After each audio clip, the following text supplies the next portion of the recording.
इसलिए कहता हूं कि सरकार पिछड़े दलितों और अल्पसंख्यकों को डराना चाहती है। कई मौकों पर हम लोगों ने घटनाओं में देखा है, उनके काम करने के तरीके को देखा है, क्योंकि वो जानते हैं कि पीडीए की ताकत 2027 में सपा को साथ दे रही है। सपा के साथ खड़े हैं पीडीए के लोग। उसे डराएं धमकाएं, और वो डराना धमकाना हम लोगों ने देखा था। अभी जो बाई इलेक्शन हुआ था उसमें किस तरीके से डराया धमकाया गया था, उन्हें वोट तक नहीं डालने दिया गया था। ये बड़ी साजिश थी। और मैं कुछ उदाहरण हाल के ही देना चाहता हूं, मैं पुराने उदाहरण कोई नहीं देना चाहता हूं। किस तरीके के सरकार का व्यवहार है डराने का, मैं वही उदाहरण कुछ देना चाहता हूं। हालांकि कुछ बातें जो घटनाएं हैं उसमें कुछ मिलकर के कुछ और फैसले हुए हैं, लेकिन जो घटनाएं हम लोगों ने देखी और हाल में हुई हैं, इलाहाबाद में एक दलित को जला के मार दिया गया क्योंकि उसने जाति विशेष के लोगों के गेहूं काटने से मना कर दिया। क्या आज के आजाद भारत में जहां बाबा साहब भीमराव अम्बेडकर जी का संविधान हो, वहां पर ऐसी घटनाएं होंगी कि अगर गेहूं के काटने के लिए मना कर दें तो उसकी जान ले लेंगे जला करके।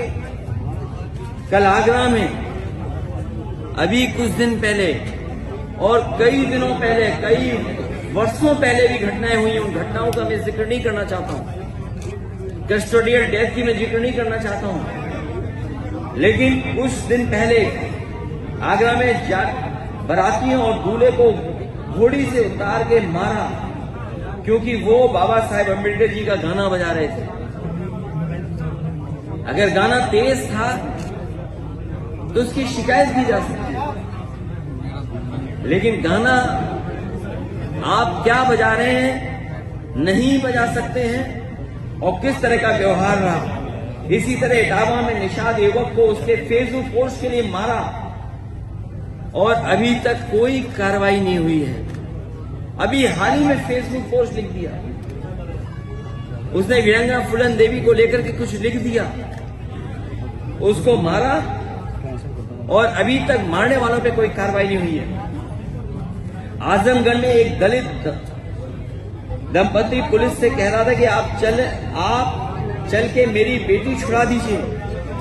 जाति विशेष के दबंगों ने उसे बंधक बना लिया, उसका रेप कर रहे थे। बताइए आप किस युग में हैं हम शायद ये भूल गए हैं, और इसलिए भूल गए क्योंकि सरकार बाबा साहब भीमराव अम्बेडकर जी के दिए हुए संविधान पे नहीं चली, इस कानून को नहीं लागू कर रही है। जौनपुर में एक नफरती बाबा साहिब की शोभा यात्रा के दिन उनके झंडे को पैरों तले रौंद रहा था।